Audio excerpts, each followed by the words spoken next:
call the meeting to order. This is the Ordinance Committee meeting of May 17th. Ms. Wong, would you call the roll, please? Councilmember Rouse? Here. Councilmember Hotchkiss? Here.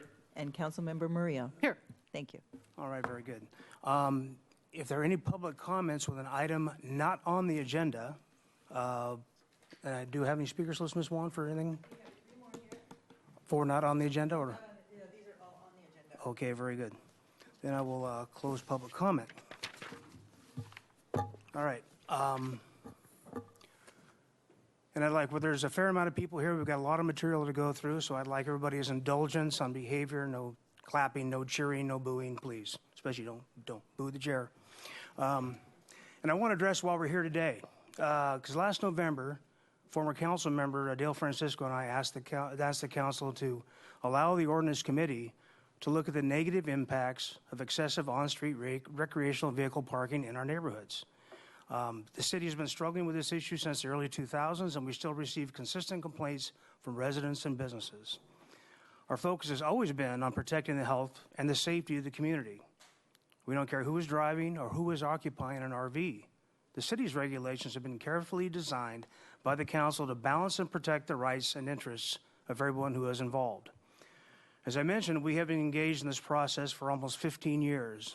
I want to make sure everyone understands the history of our efforts and the limits the state and federal law puts on our city's power. So I've asked the city attorney to include a rundown on the history of the city's efforts during that period. And because I don't do this very often, I forgot to. Ms. Wong, would you read the item we're talking about, please? Yes. The subject today is recreational vehicle parking regulations, amendments to address the protection of sensitive land uses under Municipal Code Chapter 1044.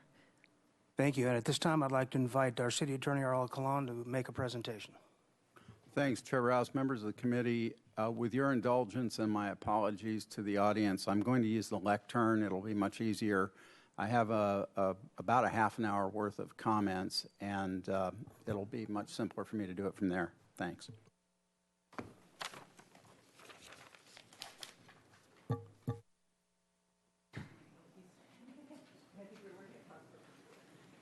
Okay. Thank you. This first overview slide is meant to lay out what I'll be talking about today. One of the things that you may not have expected is that the presentation is going to try and lay out the contours of what the city can and can't do. Surprisingly, parking is an area where there's significant state and federal involvement that can affect the powers of the city. So we're going to talk about that very directly today, as well as the history of RV regulation in Santa Barbara. Okay, the first thing to understand is going back to 1920, traffic control and parking control is the sovereign power of the state. That's reflected in the Supreme Court case and again in the Vehicle Code, which in 1935 and 1959 reiterated that cities only have the authority to regulate traffic and parking that the state gives them. That's counter to our normal chartered city powers. So what does state law say that the city can do about parking? It does authorize ordinances or resolutions that restrict parking in certain locations and on certain streets and highways during all or certain hours of the day. There have been cases discussing what that language means, and I'm going to describe them to you, because there is some ambiguity. For example, does that mean that cities can only regulate vehicles taller than 6 feet near intersections? What the courts have said, and this is a quote from a case out of Rancho Palos Verdes that was also recognized in the city's Homes on Wheels case back in 2004.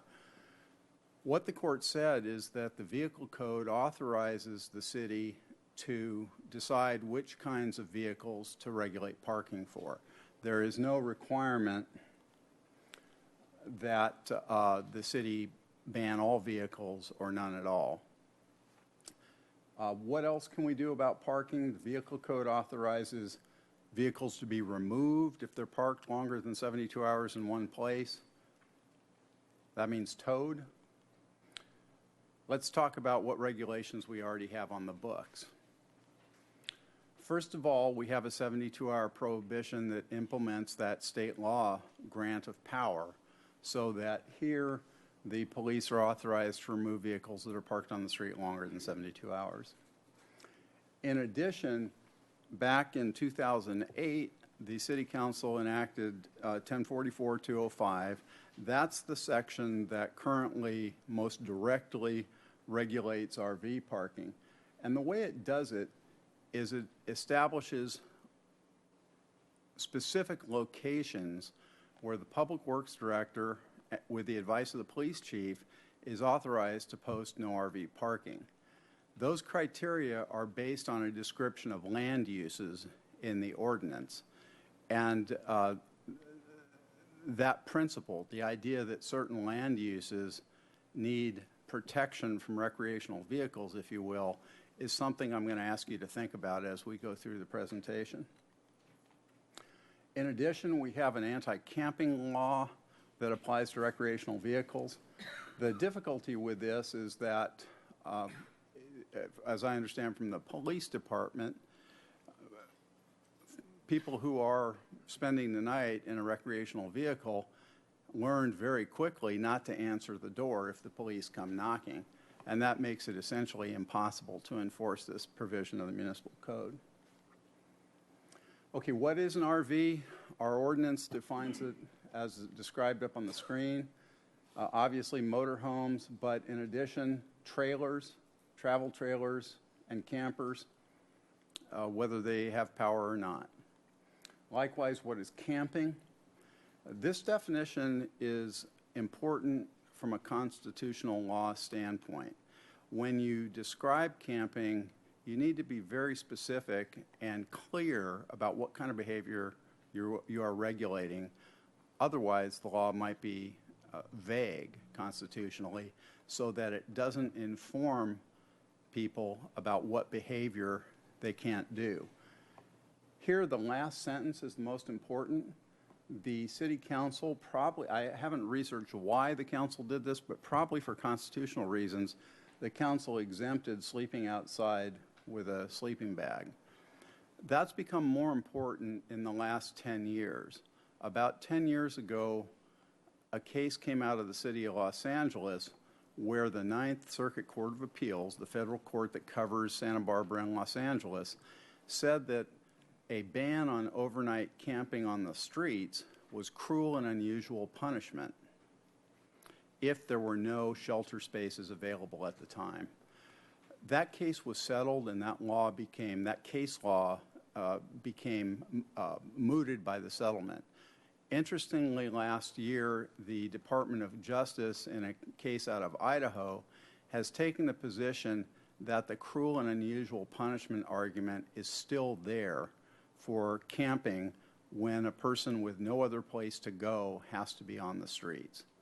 All right, so keep that in mind. I don't think that's going to directly affect recreational vehicles, but I want you to understand the strong constitutional background to dealing with overnight camping.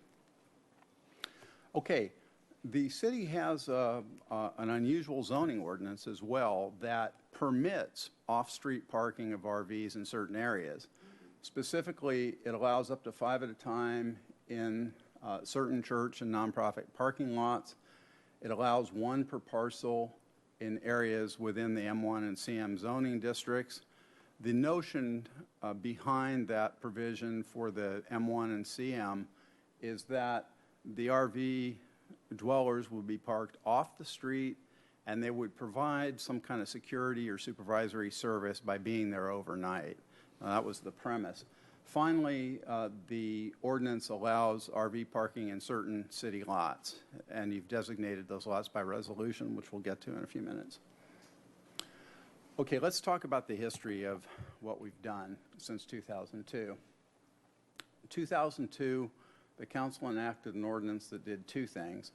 It forbade what we call overnight parking, the 2 a.m. to 6 a.m. window, and it also prohibited parking longer than 2 hours on the street. The vehicle code with respect to parking ordinances requires signs giving adequate notice of the restriction. In connection with that 2002 ordinance, the evidence was that the city transportation engineer had posted 33 locations which were described as the entrances to the city. So back in 2002, when the question came about what signposting was required, the city attorney's advice was you only need to post the entrances to the city in order to effect a citywide prohibition on RV parking overnight or for longer than 2 hours. 2003, a group called Homes on Wheels sued the city. They sought a preliminary injunction to stop the city from enforcing that 2002 ordinance. They made a couple of allegations that were novel and important. The first was that the ordinance targeted the homeless population and, as I've quoted, with the purpose of banishing them from the city. The second allegation was that we'd violated the vehicle code section that authorizes parking rules because of the way the city had described the prohibition. In the trial court, the city won. The case went up on appeal. Importantly, from a legal standpoint, Homes on Wheels dropped their claims about the homeless issue on appeal. So the court never got to the question of whether RV parking somehow deals with the homeless. In my mind, that's a difficult allegation to sustain, and I suspect Homes on Wheels dropped it because they didn't have a solid evidentiary base to show that the city was somehow trying to get the homeless by preventing RV parking. But they did argue two issues. They said that the city can't single out RVs and that the signposting was inadequate.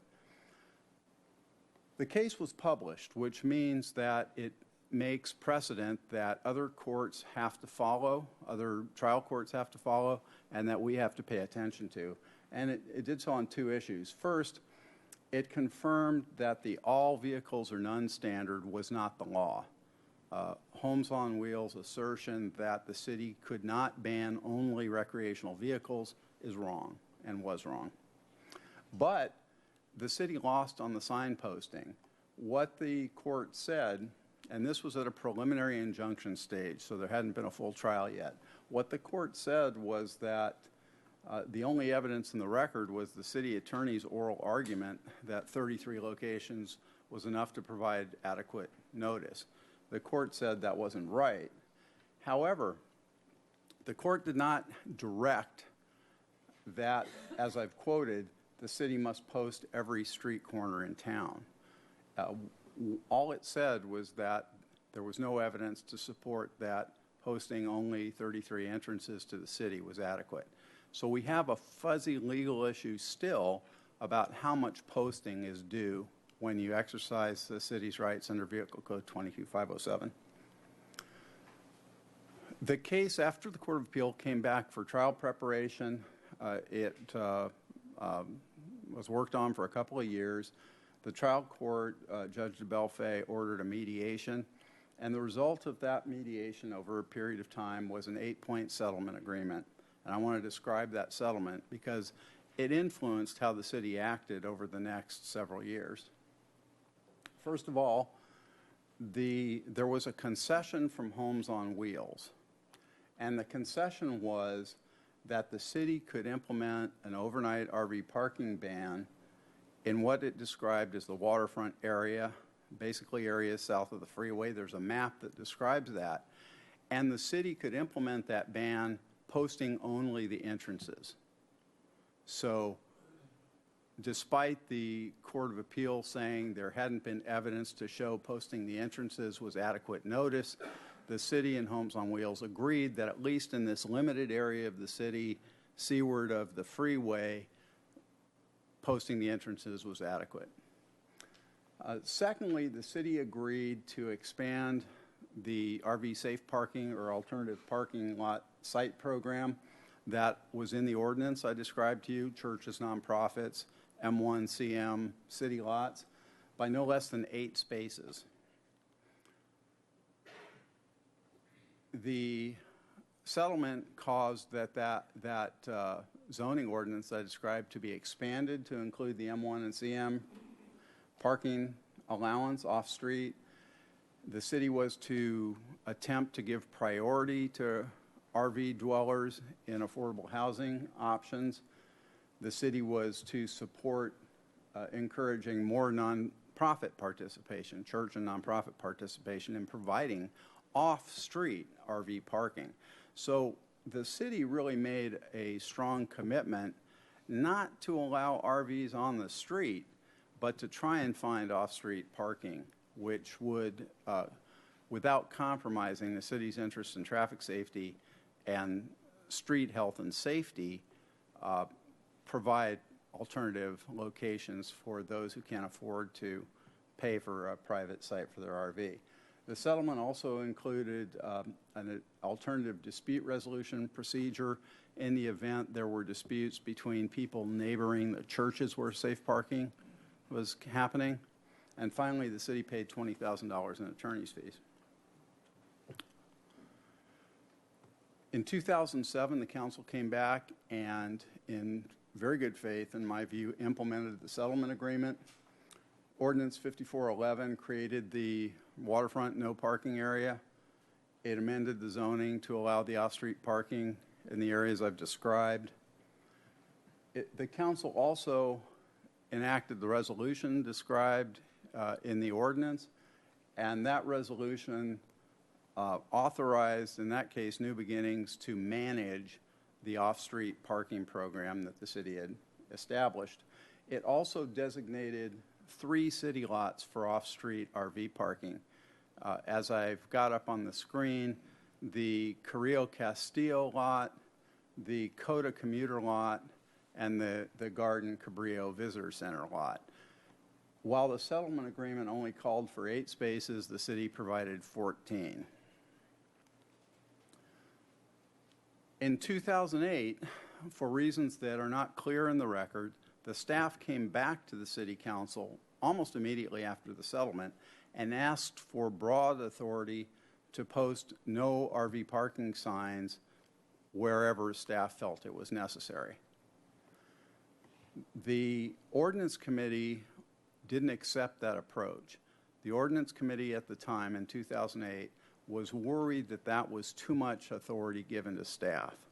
So the council effectively retained policy control by saying, staff, you can only post no RV parking when there's an excessive number of RVs being parked and when they're within 500 feet of certain areas. For shorthand, I've described that as a sensitive land use, or more simply, a land use approach to no RV parking. Where was posting allowed? Near schools, childcare, parks, libraries, community centers, recreational facilities, hospitals, homeless shelters, churches. 2011, we had the second Homes on Wheels lawsuit directed at this 2008 amendment to the code. That lawsuit, with a little more, actually a lot more specificity, argued that RV owners and dwellers were being treated unequally, which might be a violation of the state and federal equal protection clauses, that there was a right to travel implicated, and that disability rights were implicated. The case was heard in the trial court, and the trial court's decision flatly rejected any concerns about disabilities. That's important because in 2011, the law was less developed than it is in 2016, and we're going to talk about those changes. The court also found that the city had no obligation through its on-street parking policies to provide a place for disabled RV owners. And so the city moved forward from that. A couple years later, after that case was dismissed, and there was no appeal on that one. A couple of years later, representatives of Homes on Wheels approached the mayor and my office and perhaps other council members that I'm not aware of, and they raised a couple of concerns. First, they argued that the 2000 ordinance that prohibited excessive RV parking was being misapplied by staff because staff was imposing it, or using it, I should say, when only one RV was creating a problem. So their argument was that excessive has to mean something more than one RV. Secondly, they disagree with our interpretation that in the waterfront no RV zone, disabled placard RVs are also prohibited. That is an interesting legal issue that we'll talk about more in a minute. At the same time, virtually the same time as Homes on Wheels is coming forward in 2014, the Ninth Circuit Court of Appeals in Los Angeles, in a case called Desert Rain versus City of Los Angeles, said that an LA ordinance forbidding people from using vehicles as living quarters was unconstitutionally vague. They found a civil rights violation under the federal civil rights statute that allows money damages and attorney's fees against the city. Why did they do that? What was the factual background? This is important not to brief you on the law, but to give you the contours of how these issues come up and why they come up. LA had a town hall on homelessness. And in that context, the public complained about homeless individuals living in vehicles in Venice. The city people at that meeting said, look, we're not concerned with homelessness. We're talking about sleeping in cars on the street, regardless who's doing it. They said, the city staff, that illegal trash dumping and human waste was endangering public health. Despite having said that, within a week, the LA Police Department created the Venice Homelessness Task Force, whose job it was to enforce that no living quarters in vehicles law. So against that background, the Federal Court of Appeal was at best suspicious of the community's motives for enforcing that no living quarters law against homeless individuals who happen to be living in cars. Now, the way they got there is interesting. They said that because the ordinance didn't define what living quarters are, go back to our definition of camping and how specific it is. LA's ordinance just said living quarters, and it didn't define what that meant. They said because it was so vague, two things would happen that are unconstitutional. First, a person reading it wouldn't know what conduct is prohibited, so you can't comply with the law you don't understand. Secondly, and also important for our purposes, vague laws, the courts have consistently said, encourage arbitrary and selective enforcement against groups that may not be popular. Why? The law enforcement official who has the duty to enforce that law has a lot of discretion. And so in the case of the situation in Venice, the LAPD expressly said, we are enforcing this law against the homeless. And the Court of Appeals said that was one of the harms caused by a vague ordinance.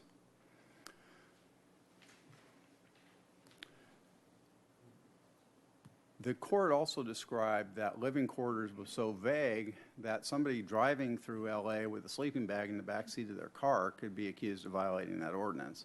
Clearly broad, clearly ill-defined. And the court specifically said that the ordinance promoted arbitrary enforcement because it didn't limit the police officer's discretion in enforcing it. Those are all important constitutional boundaries we need to keep in mind as we go through this. So in 2014, after meeting with the Homes on Wheels group and after the Desert Rain case, I came back to the council and then to you in the Ordinance Committee, on the Ordinance Committee, asking for some amendments to the code that I thought were advisable. First, I proposed that the excessive number of RVs be given a definition of 3 or more. Why? I thought it was illogical that excessive could mean 1. Excessive's got to mean more than one. Secondly, based on the Desert Rain case, I asked you to eliminate from our ordinances a very vague definition of something described as a temporary recreational vehicle. What I did not do is ask the city to change its interpretation of how the no RV parking area in the waterfront forbids disabled placard RVs from parking as well. I did not believe that was a legally compelling argument that Homes on Wheels had made. So the committee said 3 is too many, 2 is better, and it's logical that excessive can mean more than 1. I want to add that the staff's motives for using the ordinance on only 1 RV was their equally logical view that a single RV in certain locations can be very unsafe. And so they viewed excessive to include traffic safety concerns as well. Narrow streets, corners, places like that. The staff was concerned with posting. All, mind you, within 500 feet of those specific land uses that are listed. You did agree to eliminate the definition of temporary RV, and that's out of our code now. 2015, Homes on Wheels 3, filed in March of 2015. In my view, and I don't mean to be pejorative, but I honestly didn't think much of the case. It was a cookie-cutter complaint based on the Homes on Wheels 2 case. All it did was add 2 new plaintiffs. So that case came in, and we had to deal with it. Before we were able to deal with the case, the council went ahead in May of 15 and approved those changes that we talked about, defining excessive as 2, eliminating the temporary RV definition. By June, the trial court had rejected the Homes on Wheels 3 lawsuit, saying that it was barred because they'd litigated the same issues in Homes on Wheels 2. And the new plaintiffs in the case were given the opportunity by the trial court to amend their complaint and continue the case. They chose not to do so. Instead, Homes on Wheels has appealed that decision by the trial court. That appeal is now pending in the 6th District Court of Appeal, or Division 6 of District 2 of the Court of Appeal in Ventura. So now we're up to last November. Council members Rouse and Francisco asked for referral back to this committee. The concern was to deal with safety issues around different land uses. In other words, the original premise was to continue building on the idea of a list of land uses that needed protection from RVs. The council had some discussion about that. It passed only on a 5-2 vote, and during the council's discussion, it became clear that staff needed to look at other ways to address the problem beyond just the phrase sensitive land uses. Specifically, the council was concerned that sensitive land uses was too vague. And I, for reasons that ought to be clear, have a lot of respect for that concern. So, here we are.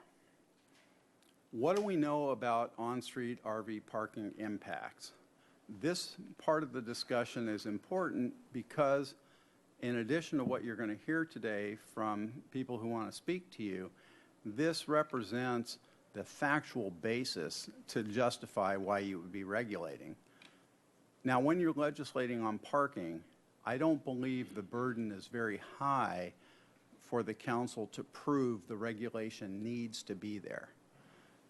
The courts, as a function of separation of powers between the judiciary and you, the legislative branch, have said that they don't inquire into the wisdom of your decisions. The wisdom of your decisions gets tested on election day. So it's not for a judge to second guess why you want to do a certain policy. Now, there are changes in the law that affect that legislative discretion. We're not going to talk about those, but suffice it to say, you don't have to prove that you need to regulate RVs, but you do have to have some reasons for doing it. Ms. Marie, you have a question? Thank you. Mr. Kahlon, just before you move on to this next section, because I wanted to go just ask a question about the history.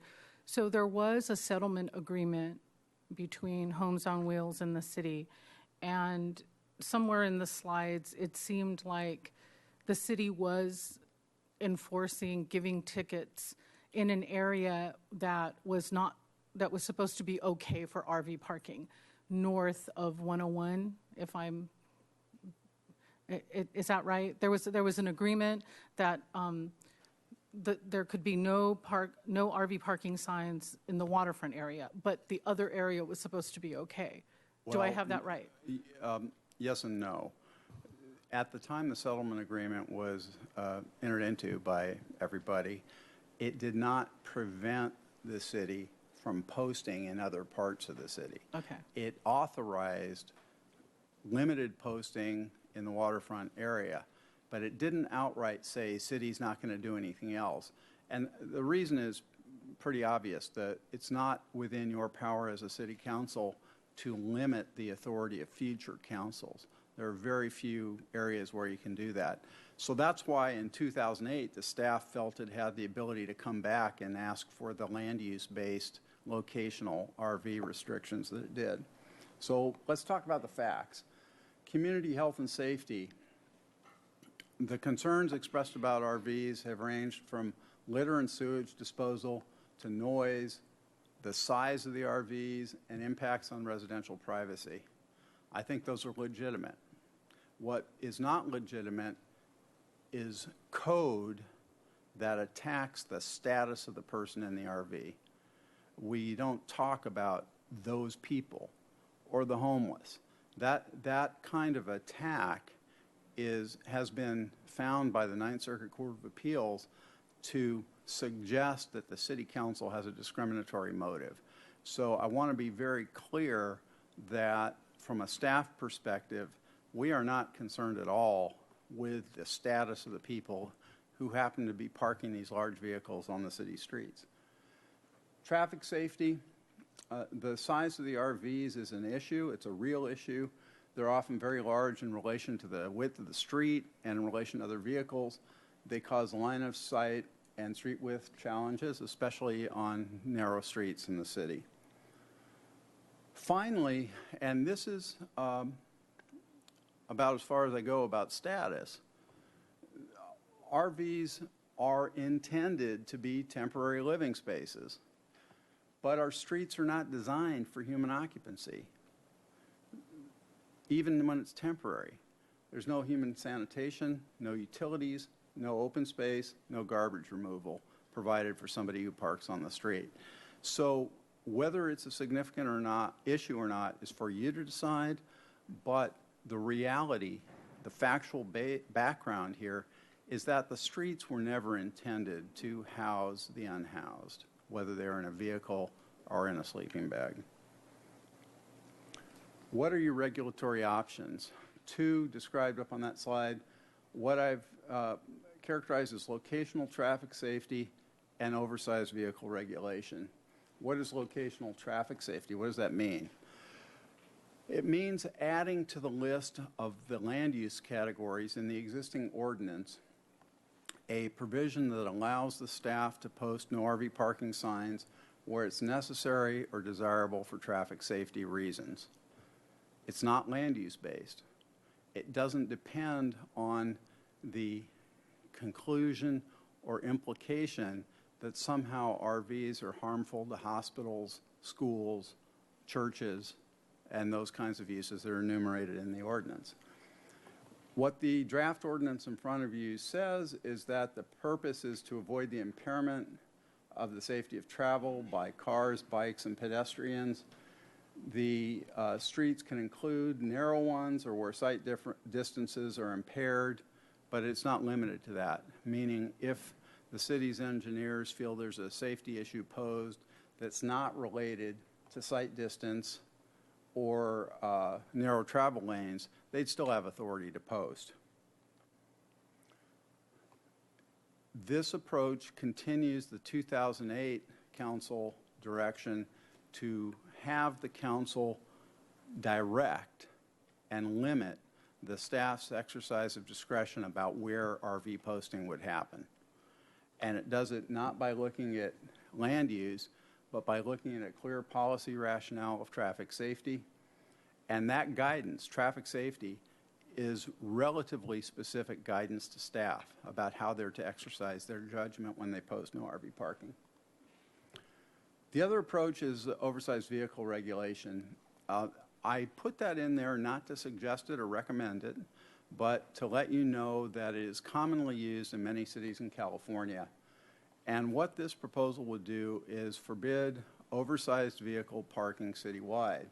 That takes us to two related issues. First, you have to define what's oversized, and secondly, you have to consider whether there are exceptions necessary, because clearly some oversized vehicles are going to need to stop, even if it's only temporarily. So let's look at the definition. Ms. Maria, if it's possible, I'd really like to let Mr. Kalan, we had a very lengthy presentation, if we could, can you contain it till the end? Well, to that point, if it's already a little bit after 1 o'clock, we have a lot of speakers. I think we're going to have to continue this item, to another next week or the week after. I'm not sure how the scheduling would be done. Well, let's, This is complicated. This is historical. It's very important what we're doing. let's let Mr. Kalan finish the presentation, and we can make that decision. What I wanted to do was give staff a heads up. On the previous slide, you said there might be a concern about line of sight and safety. I'd like to know from our staff if you have a record of accidents caused around RVs, either parked or moving. I see the chief back there. I think that's a pertinent question. It is a pertinent question. Once again, if we can contain our committee questions till the end, allow the presentation to finish, then we're going to have a. I wanted to give them time if they would, look for it now Okay. by the time we get right. to that. Then- But I directed will then. keep my questions to the Thank end. you. If you're insisting. Thank you. Yeah, thank you. I'll try and move through this as quickly as I can. As I mentioned, we have to define oversized. The numbers in the draft ordinance come from other cities, and we're going to do our best in the next few minutes to illustrate what they mean. 25 feet in length, or 80 inches in width, or 82 inches in height. It wouldn't include a pickup truck that's smaller than those dimensions. Okay, what kinds of exceptions do we think are warranted or necessary? Obviously, a big truck comes to load or unload furniture in a residential neighborhood or in a business district. You need to make allowance for that.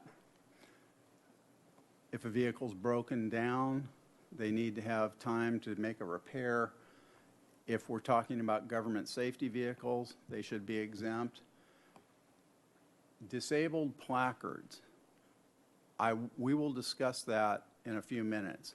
That is there for reasons that I think you need to really consider. Finally, the ordinance would allow short-term permits. The purpose of those permits would be to allow guests or visitors to park for a limited period of time in front of the business or residence where they were living or working, or staying or working. The permit time limits are up to you. What we've suggested is 5 consecutive days with a maximum of 10 in any 90-day period. Okay, what does an oversized vehicle look like, remembering the 25-foot length, 80-inch wide, and 82-inch height dimension? Okay, that's obviously covered. That's also obviously covered. 2 truck vehicles that might be used for deliveries. That could be covered. That would be covered.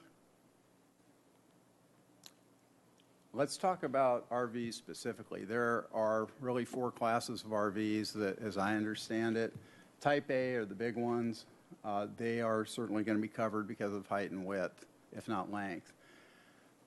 Type B, the van conversions, might not be covered. I think it's most likely that they would be included in the ordinance if they're too tall. Type C are the mini motorhomes, and many of those would be covered as well. Finally, the bus conversions would obviously be covered.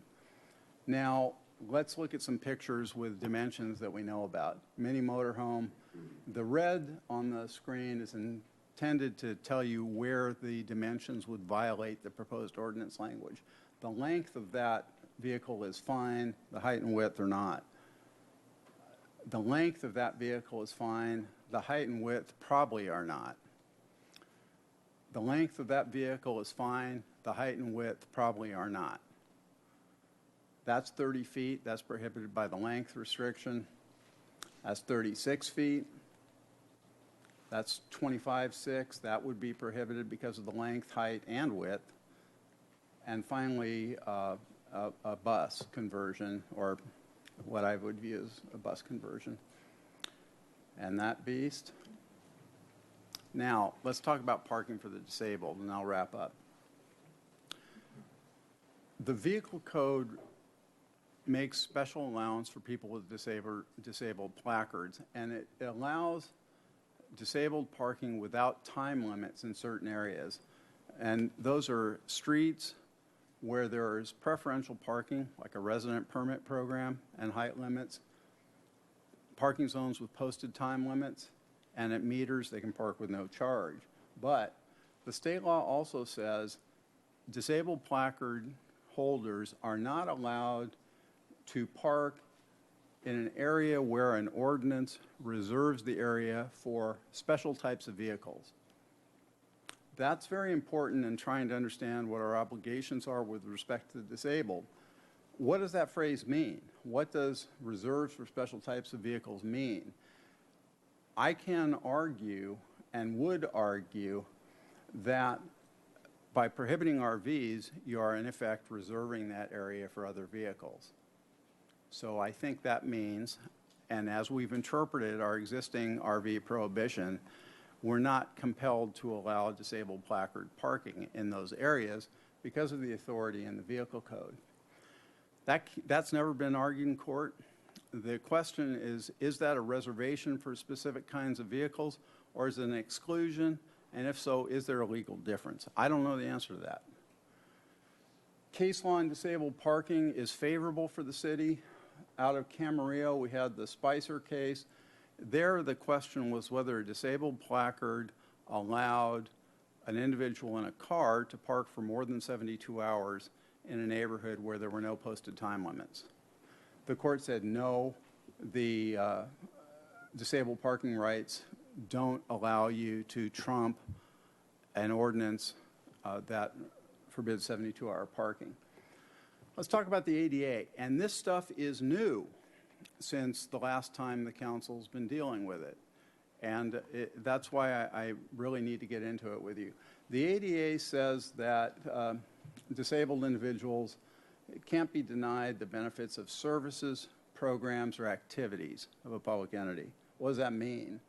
Well, in 2014, the Ninth Circuit Court of Appeals asked the legal question whether on-street parking is a service, program, or activity under the ADA.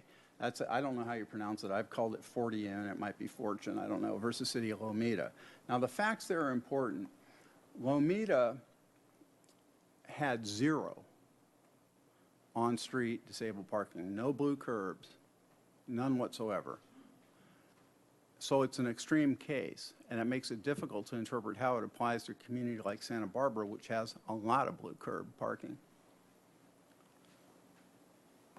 The city argued that because the ADA doesn't tell you how to design on-street disabled parking, that it didn't have to. The court said no, looking at the federal regulations, it says regardless whether there are technical guidelines, you have to do it if there's a service program or activity involved. The court concluded, as I mentioned, that the ADA requires cities to maintain accessible on-street disabled parking. Now, there's a little flexibility in the ADA. The city, under the Fordian case, is not required to make structural changes to all on-street parking, but equal access is required under the ADA, and the courts have said that the difference in disabled parking versus non-disabled parking can only force disabled individuals to take a marginally longer route to the service they're trying to get. So ADA parking rules are totally uncertain. There's no way for the city of Santa Barbara to comply with technical specifications that don't exist. Lomita provided no on-street parking. We do quite better than that. So how much accessible parking must be provided and where? We don't know. What we do have are proposed guidelines from the United States Access Board, and they would prescribe on-street disabled parking or accessible parking using those numbers. In other words, depending how many spaces are on the block, a certain number of blue spaces would have to be provided under these proposed guidelines. How does that fit with state law, which allows us to forbid disabled placard parking where RVs are prohibited? So we have a conundrum. Must the city provide on-street parking for the disabled owners of RVs and oversized vehicles? Must the city provide off-street parking for the homeless? Neither of those questions have been litigated, and I'm not going to presume the answers. But there are issues that ought to be taken into account in your policy discussion. Conclusions, here's what I've come to conclude. And this is not advice, this is my take on the issues. The city may regulate RV parking or oversized vehicle parking on street using either of the approaches that are in the report. Signposting is required under either approach. Using the locational and adding traffic safety maintains the council's control over staff that you established in 2008. An oversized vehicle ordinance would give the staff greater authority and flexibility, but because of those exceptions, we'd have to develop and pay for a permit administration system. It's clear under 40N that the city has a duty to provide the disabled with equal access to programs, including on-street parking. The extent of the city's legal duty is completely unclear. Finally, I would caution you about the direction the council took in 2008. There are two questions that come up with that land use-based approach. First, when you look at the list, it talks about things like hospitals, churches, and schools. Those are the kinds of essential services that the courts have been particularly careful to protect the disabled's right to access. So we have potentially a disconnect between the policies of the ADA and California state law with respect to access to those very important services. I don't know the answer on it. The second question with that locational approach is to ask, why is RV harmful? Why is RV parking harmful in those locations? So we don't have a good record from 2008 explaining why the Ordinance Committee and Council went that direction. It would be helpful to amplify that if possible. And I'm open to questions. I'm going to sit back down. I'd like to ask and thank you, Mr. Klon. I'd like to ask the indulgence of my fellow committee members because the people that are here that want to speak are here today. This is clearly going to be continued. We have a lot to digest and a lot of questions. I know, Ms. Murillo, I think you have a fair amount of questions. So what I'd like to do is go ahead and go to public comment with the indulgence of the committee. And Fine. Okay, thank you. You get 2 minutes per speaker. What I'd like to do is I'm going to call your name out. I'd like you to come forward. I'm going to call the person that's on deck to be ready to go. Once again, a little decorum, a little nice behavior so everybody can be heard and gets to speak. I'm going to start out with Seymour Duncan to be followed by Lander Nicolate.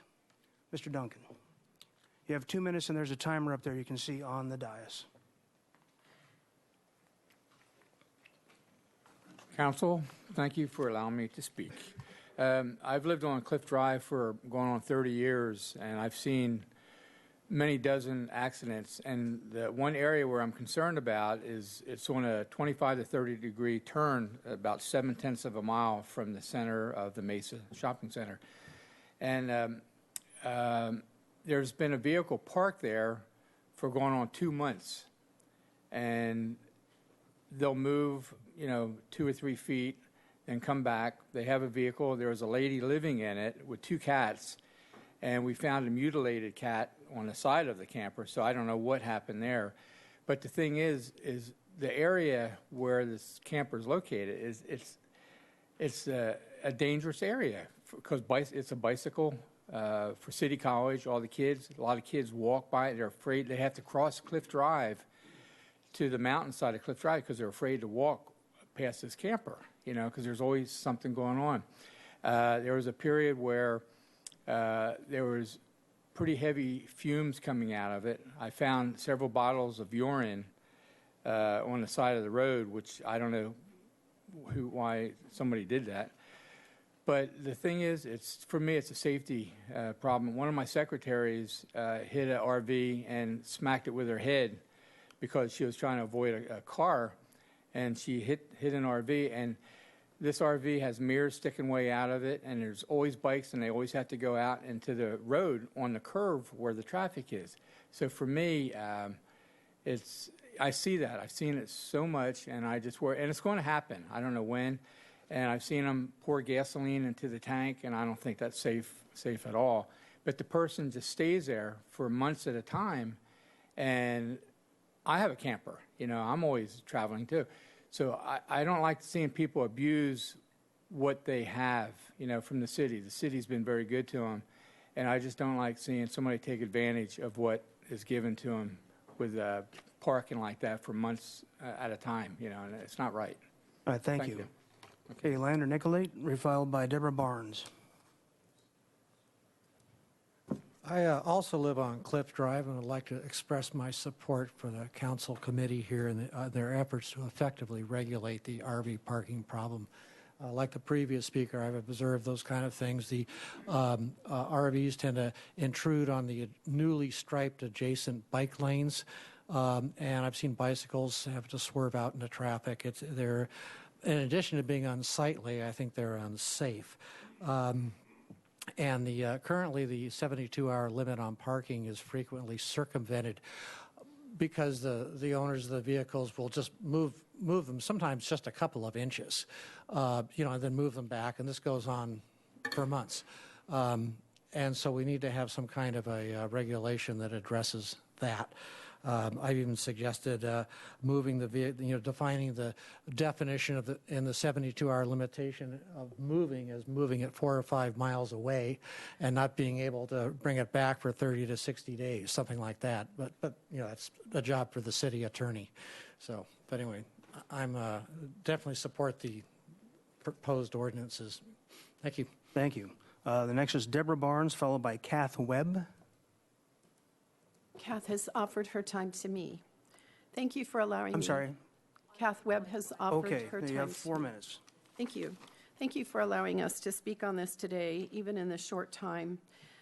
This ordinance that we're discussing, several ordinances were put through on Thanksgiving week, and doing so without a plan created a very serious problem for homeless individuals, loss of homes, personal items, and huge expenses in the thousands of dollars that advocates and agencies such as mine have had to bear for RV owners. Not to mention, they've been forced into residential neighborhoods because of the industrial areas where they parked in the past years. Advocates such as I understand that you and the cops consider all RV dwellers homeless. So it doesn't really affect you if they're hauled away, but to us, they're considered in emergency housing until we can house them. They are safe, they're off the ground, they can lock their doors, they have a toilet, they have a kitchen, and they can store valuable items and IDs. The largest number of RV dwellers are women, and they live in their RVs to prevent rape and assaults. The second number of RV dwellers in the largest numbers are families with little children. Some of them I'm helping with 3 to 5 children. The dad went to his new job to work, is an example of one.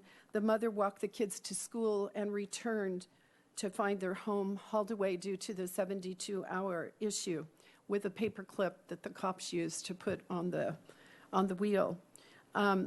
They had moved, but only moved a few feet, not understanding that they had to move off the street, which is not clear. Another example is my daughter teaches at Adams Street School and has 5 known children in her class that live in vehicles. We know that's much bigger than this, but that's just one teacher's experience. There are 3 to 6 steps at different agencies all over town that they have to get to when their vehicle is hauled. It's costing hundreds of dollars and up to thousands if it's held over a weekend. And there is nothing that can be done on the weekend. This includes the lack of being able to obtain their medications. There's children's homework. their food, their IDs, all of their personal items. We have formed a strong group now of advocates to aid RV dwellers and educate them on new ordinance, and we've created a flyer. We are asking for your leniency in the following ways. Exclude everyone in RVs that's in the safe parking program, including those on the wait list. Provide 5 daytime places for families and disabled at the commuter lot on Carrillo and Castillo. Provide the following steps. A warning first, since no warning or media had been covered when the new ordinances came. Allow them to have a warning, then a citation, and then towing. Help us to get parking at Earl Warren Showgrounds for the longer RVs. Have a huge sign with clear instructions about the 72-hour parking in 2 languages posted on the window, not the current tiny slip of paper that often is not even seen. Our new group is working with other agencies to come up with more solutions, and we need the grace and time to do so. These people are your constituents. They form a community. They pay for their own taxes. They deserve to have our recognition of them. To treat them differently is unworthy of who they are. They just need some time till we can house them. Santa Barbara has, in the past, been very innovative and compassionate. Our example has been in the media, and safe parking program and restorative courts have been emulated in other large cities. You need to wrap up, please.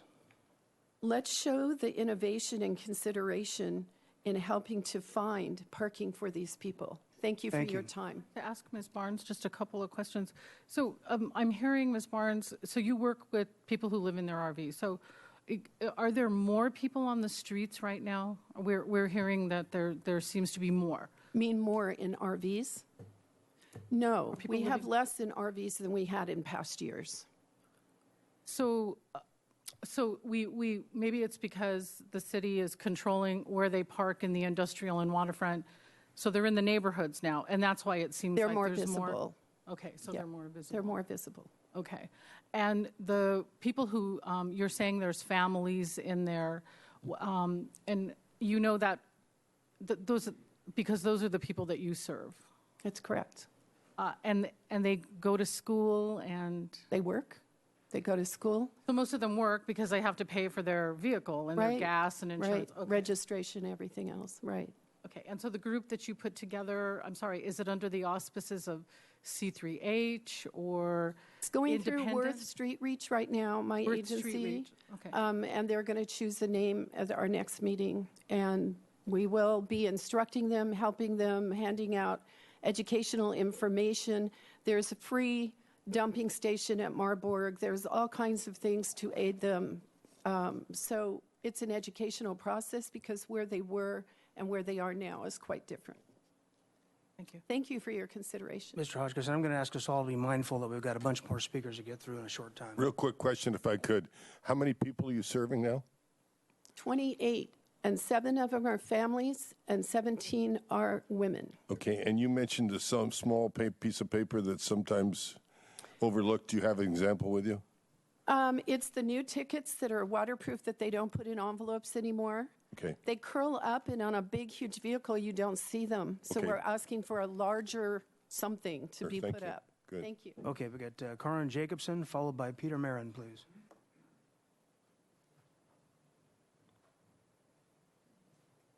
Council, I have some pictures for you so that you can see Okay, get 'em for you. which are we are talking about on the 1200 block. Microphone, please, if you would. Sorry. Thank you. Could be, yes. It's the 1200 block on Cliff you. Drive. I represent the Homeowners Association where the vehicle is parked. All of our owners are over 70, and they have a very hard time when they come out of our driveway to look over the RV or to see the traffic coming or going. So it's a safety issue. And we are requesting a sign, no RV parking, for this particular vehicle. Thank you. Thank you. Next speaker is Peter Marin, and I believe Thipo Tulko. I'm not sure I pronounced that.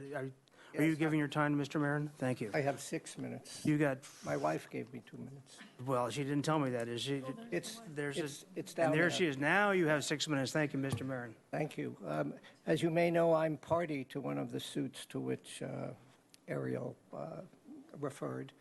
And it's interesting because in that suit, we do raise the issue of handicap parking, which has not been resolved. And we still feel that even in the city's old ordinance forbidding access to churches, parks, et cetera, you should have excluded handicapped placards, and you did not. And it's still not understandable why you did not.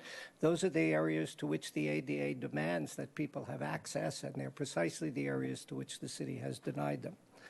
That being said, Joe Allen, who was one of the signers to the settlement agreement back in 2007 with the city, has told me to mention that we do not feel the city has followed through on its obligations under that settlement, and this raises several other legal issues before we even get to these ordinances.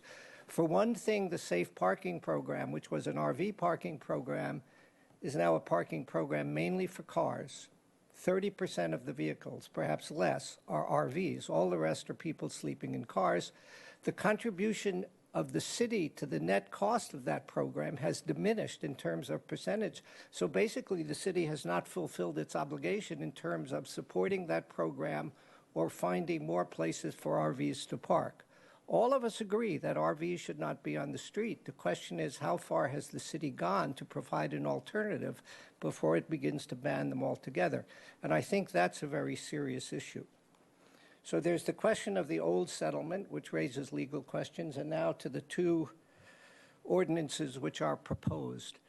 The ordinance banning RVs does seem, when you read through it, to really zero in on poor people in RVs. For one thing, it gives out-of-town visitors a chance to get permits. For another thing, it gives city residents a chance to get permits. So everybody can get permits, but people are actually living in the RVs.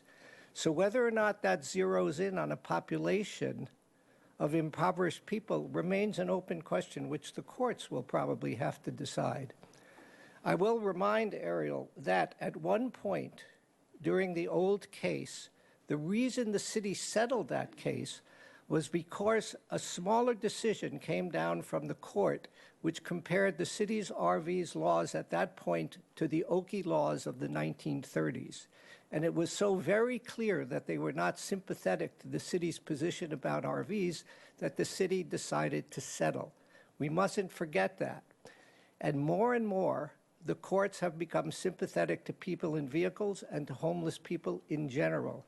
A series of decisions in the last year or two, some of them out of LA, but from other places too, have indicated that the courts are increasingly suspicious of city strategies which are on their face neutral, but which in fact, when examined closely, zero in on impoverished people.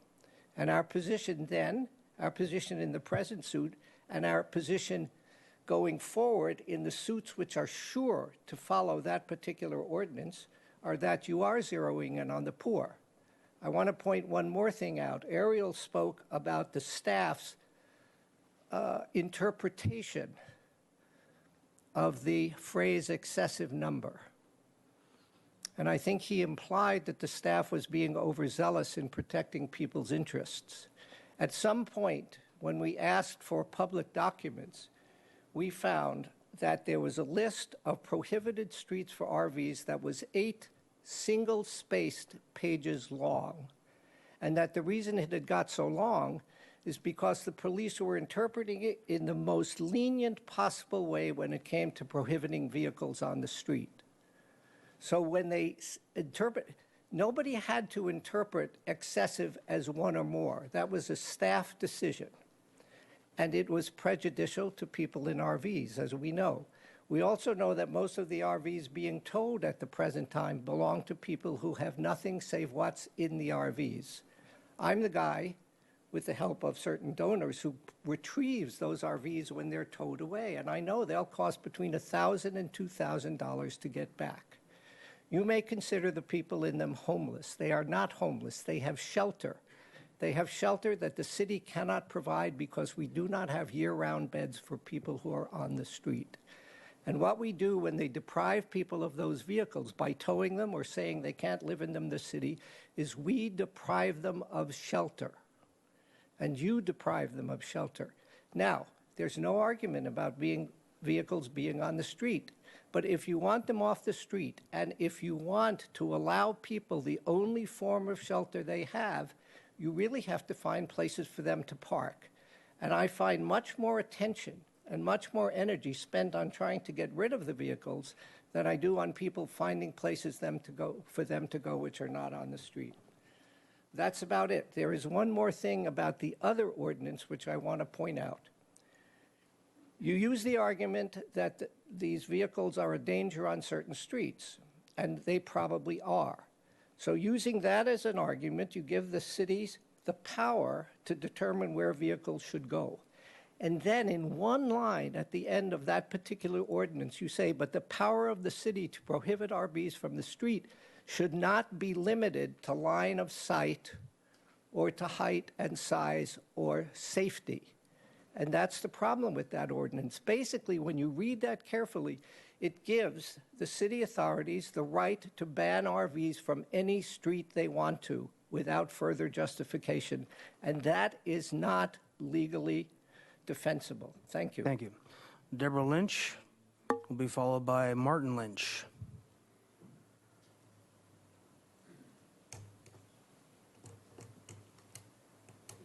Good afternoon. I wanted to just mention very, very quickly, kind of pivot back to the oversized vehicles that we're here to talk about today, because one of my examples that I've given in front of the City Council, we live on an old street where our house is very close to the street. Wouldn't be allowed today if it were constructed. There is one of these bus conversions that parks from time to time on that street. We're on a very busy corner and residential neighborhood, but downtownish residential neighborhood. It's a bus conversion. It's a story and a half tall. It's 2.5 car lengths long, which by any measure would mean 3 cars can't park there. And it is literally parked. My bedroom window, the room I watch television in, Councilwoman Morello, is no further from where I'm standing and the front of your desk. And that thing is, that is excessive by any measure. To me, that's a sensitive use. My bedroom is a sensitive area. And so this 2008 ordinance, I think, tipped a balance against the serenity and security and the sanitation of residential neighborhoods. And I couldn't agree more that an oversized vehicle has no place for safety reasons. I see this new proposed ordinance, and I am so thankful to the staff for bringing it, because it creates a nexus where somebody has to be living there or visiting there or conducting business, so that there's some kind of connection between the oversized vehicle and the residential neighborhood that's going to provide for the sanitation, the utilities, and the garbage. So at least we can resolve these things as a neighborhood. If there's a big camper there, I know somebody on the street knows who it is and can deal with any issues.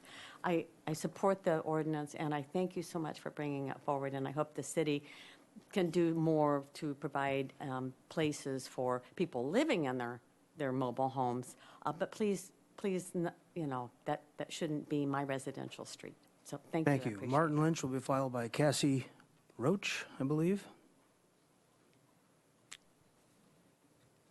Good afternoon, council members. We moved into our home on the east side 11 years ago on Valerio.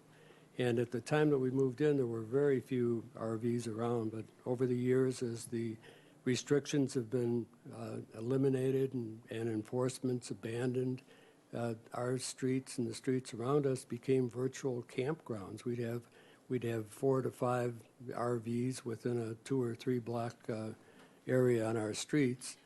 We're in the middle of a number of churches, a number of parks, a number of schools, daycare centers. We have a lot of kids working on living in the neighborhood, and all of them are taking routes along these streets. We're concerned about safety. We're concerned about sanitation and noise and privacy, all of those issues too, but primarily safety, and it's a huge issue. A couple of the streets in the area have no RV parking signs now, and they went in relatively recently. But we noted right after they went in, the campers just showed up in the adjoining streets. These are campers that are here continually. It's the same dozen or so that we see there all the time. They don't go away. So posting signs in a couple of streets it doesn't solve the problem, and it doesn't solve the problem for the city. It just goes elsewhere. So we hope that you will adopt these ordinances. We hope that you'll adopt the number 2, and we appreciate your concern. Thank you. Thank you. Cassie Roach will be followed by Amanda Staples. Are you Cassie? Okay, you have 4 minutes. Hello, Don't need to use them all. Okay. Hello, council members. My name is Amanda Staples, and I am the current program coordinator for the New Beginnings Counseling Center Safe Parking Program. We thought it might be a good opportunity to give you guys a brief update on the program. We have operated the program successfully for over 12 years. Currently, we have 20 parking lots that provide over 130 homeless individuals and families with safe overnight monitored parking, sheltered parking, 365 days a year. Our wait list is usually around 40 to 50 vehicles on it. At one point, it was over 100. We currently have 20 RVs parking within the city of Santa Barbara limits. 6 of them are over 25 feet long. We have 7 RVs on our waiting list. 3 of them are over 25 feet long. The remainder of our clients are living in their cars, vans, and trucks. And we have essentially seen no crime from our clients related to any of our monitored parking lots or the surrounding areas. Our clients include many seniors and families who have limited income and are finding it very difficult to transition into permanent housing in the current rental market here. In general, our program works to transition our clients into stable housing and back towards self-sufficiency. 10 months into this current fiscal year, we've already housed 47 individuals. 95% of our clients are below the 30% area medium income, and we work to address increasing their income through intensive case management efforts.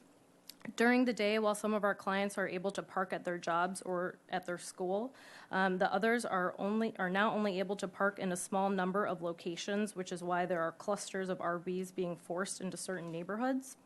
An approach to this issue that includes increasing nighttime parking lots for oversized RVs as well as permitted daytime parking would go a long way towards addressing this for all involved. We would be most happy to work with the city on this. We previously met with city officials and offered to research one possible solution, but the cost of providing the parking lot liability insurance, let alone the agency resources necessary to run a daytime program, is turning out to be something we cannot afford due to funding limitations at this time. The Safe Parking Program is very appreciative of the support we've received from the city and the county and of our successful collaboration in implementing the program locally.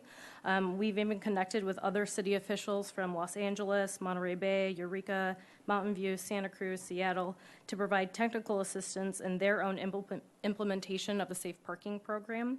And we are actually also in the process of publishing a best practice model manual. We are more than happy and encourage you to come with us on a site visit to some of our safe parking lots to give you a better insight into how our program is run and the population is served. Our office number is 805-845-8492, and my email is astaples@sb, like Santa Barbara, NBCC, like New Beginnings Counseling Center.org. Thank you. Thank you. Just real quick. So, Ms. Staples, you're maxed out. You have a waiting list for overnight parking. Correct. And so I know you had a meeting with the mayor and myself, and we were trying to find solutions to the daytime parking. What were you saying about insurance costs? Is that for overnight parking? Yeah, so right now, New Beginnings covers all the liability insurance for all of our parking lots. So, like I said, we serve very low-income residents, and so Our program does not charge them anything. We make sure that they have current driver's license, registration, and insurance. And when they're in the parking lots, we cover all the liability that happens. So the costs that we incur for that is thousands, tens of thousands of dollars. So even if you got more overnight parking spots, you really couldn't expand your program? We could expand it. The way that our insurance is worded is very technical because we're not an actual building. We're not even, a whole parking lot. So it's very special insurance that we have to get. If you need any clarification on that, our executive director is Christine Schwartz. Her number is 805-963-7777, extension 144. Thanks. Thank you. I need to keep moving here, please. Joan Jameson, to follow by Fred Sweeney.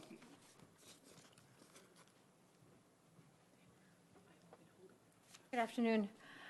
I'd like to thank Mr. Claron for bringing us up to date and giving us some history, but I just want to say quickly that I would like to concur with especially what Deborah Lynch said earlier.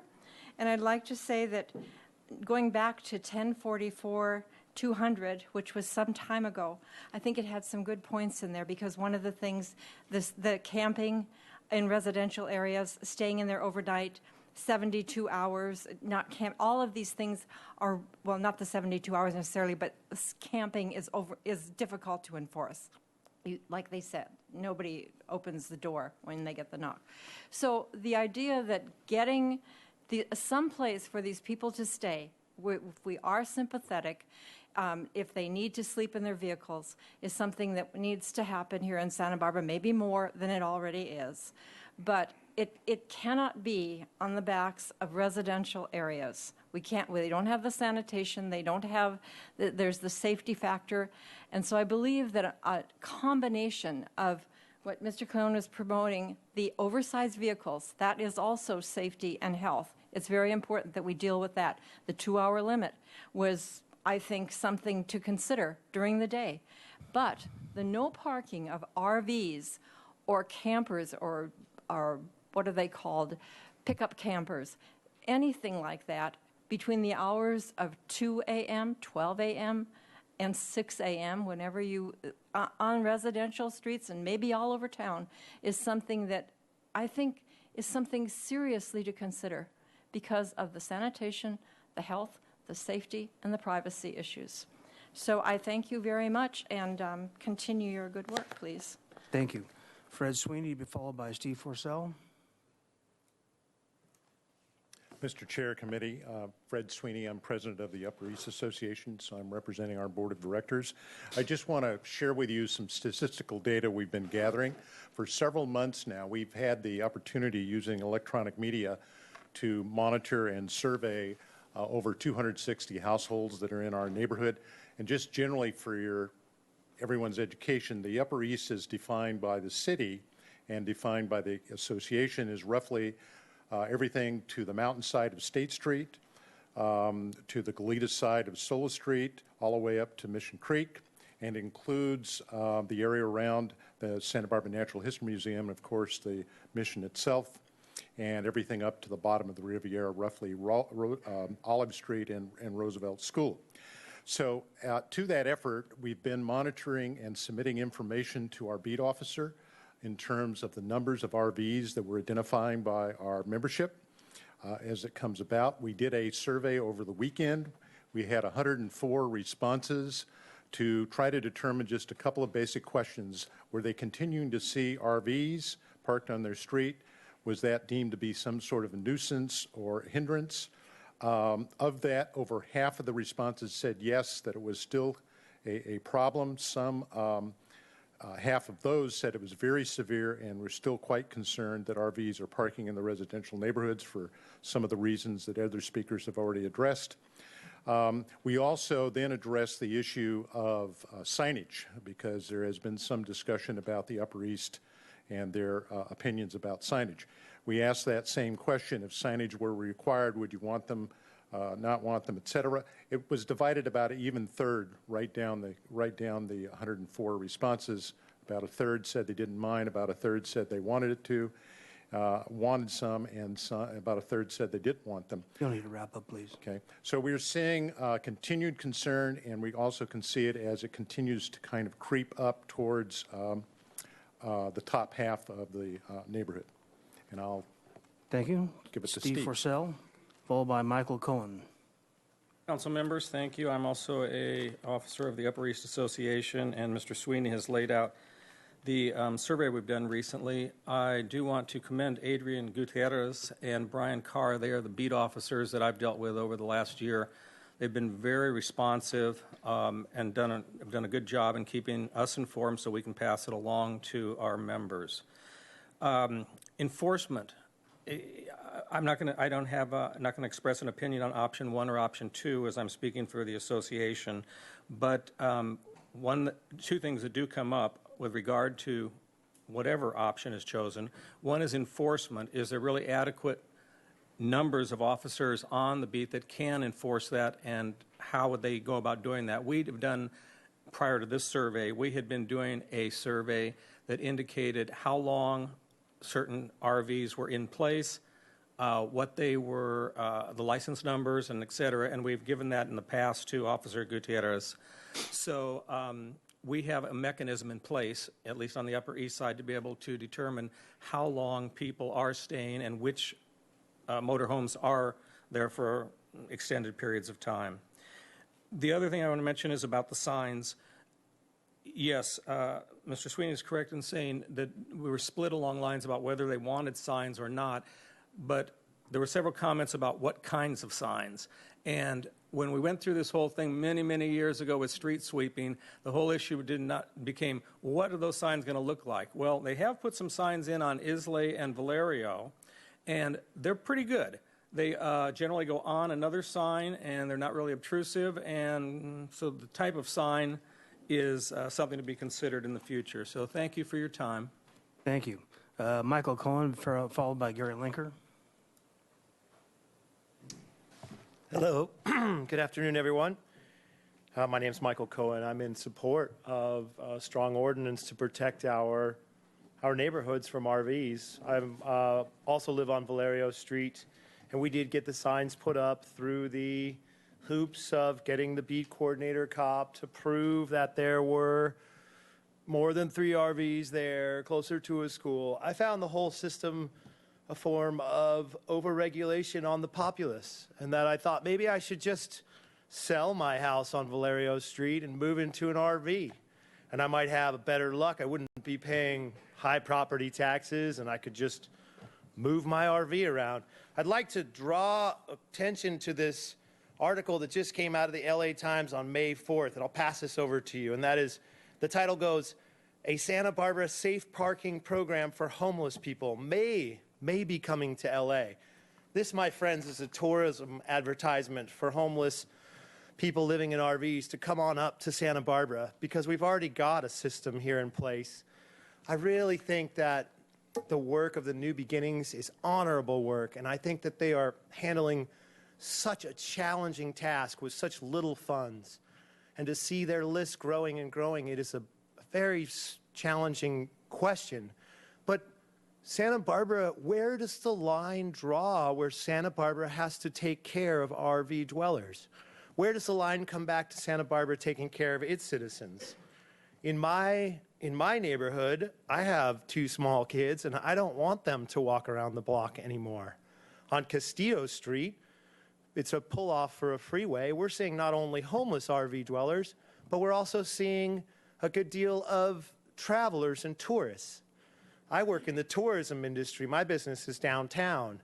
An RV with a handicap placard can park directly in front of my business, and it's already very overrun with homeless people. You need to wrap up, please. So I really want to just say in closing that I appreciate the city trying to find a good solution, but it should not be borne upon the backs of our neighborhoods. Thank you very much. Thank you. Gary Linker, followed by Brian Resnick. We're going to go right to the wire here to our next meeting, so Ms. Wan will be probably needing to look to continue this with administration. Gary Linker, please. Thank you, council members. I did send you an email this morning, not knowing if I could be here in time or not to speak. I do want to say that I think from what Mr. Marin had said, that this issue faces a huge legal challenge. I would hate to see city resources being used to defend the city when those same resources could be devoted to really finding some spaces, a lot where these vehicles can go. I also think that the ordinance being written with a 25-foot limit creates another point of discrimination. I think the issue of giving permits to visitors and city workers creates a challenge as to who's a visitor, who's a city worker, and discrimination, I think, can live there as well. You've heard the great success of the Safe Parking Program. This program has been advertised for the last 12 years since I ran it 12 years ago. We've not seen a huge onslaught of new people coming just because of the advertisement we've gotten. L.A., Santa Cruz, Santa Monica, they have their own issues. They're trying to deal with them. It's an issue of the economy, the issue of poverty, the issue of people trying to get by the best they can. And I just think that we do a lot more case management if we really reach out and make contact with these folks in RVs, let them know that there are other people around who also deserve decency, and they should not be in these neighborhoods where they are on top of residential communities. We can create a win-win. So I hope that you'll shift this focus, take the money where it really can do some good, some case management, some additional lots, and move this thing forward. Thank you. Thank you. Brian Resnick will be followed by David Diaz. I promise I'll split the 4 minutes to 2 minutes. I wanted to, first of all, just thank the neighbors for doing such a thorough job in presentation here today. What confuses me is we heard very comprehensive proposals, size of vehicles, and trying to get this thing into some controlled issue. But what confuses me, when public safety is at risk, why that wouldn't be the primary concern of you folks. Consider myself a very good driver with one of the RVs that we printed some of the information for you. Again, I have to drive out onto the oncoming bicycle lane and the first lane on Cliff Drive in order to be able to see the northbound traffic. So it's putting myself at risk in case someone's, I'm saying northbound, if eastbound. But if someone is pulling out, it's very hard for me to safely do that. And I think the citizens are at risk, and that, to me, should be the primary concern. Thank you for your time. Thank you. And then Dave Diaz will be the final speaker. Good afternoon. I'm impressed with the federal and state and city and county levels with jurisdiction. The state is dragging its feet because the final decision comes upon what is based with federal jurisdiction. And so I suggest everybody involved here get a hold of your congressional office and see what the city and county and state and local offices can do to push to get some more definitive resolution through Congress, because nothing can be changed or done until it's done through Congress. And so it's amazing to see how all this mess has created so much hate and animosities in our community that's known to be so beloved and caring. What are we teaching our children? Let's use the angles that we have. Call the congressional office. Let's start making changes in Washington, D.C. Thank you very much. Okay. That concludes public comment. Ms. Murillo? Thanks. Well, we obviously need to continue it, and I'm glad Mr. Casey's in the back of the room, our city administrator. Is it possible to, when we recalendar, to start at 11:30 so that we can really get through everyone and have a good discussion? And you're obviously going to have to go over a little bit what you said, maybe, for if anybody walks in new. Okay, so that's possible, and that would be my suggestion. Thank you. Possible, although we won't have a 100-slide presentation, and I don't know if everybody's going to come back and re-comment, but we did hear your comments. We do take them to heart, and they will be part of our consideration when we reconvene at whatever date we reconvene. And Mr. Hotchkiss, you had something? Move to adjourn. Second. We're done. Thanks. Thank you.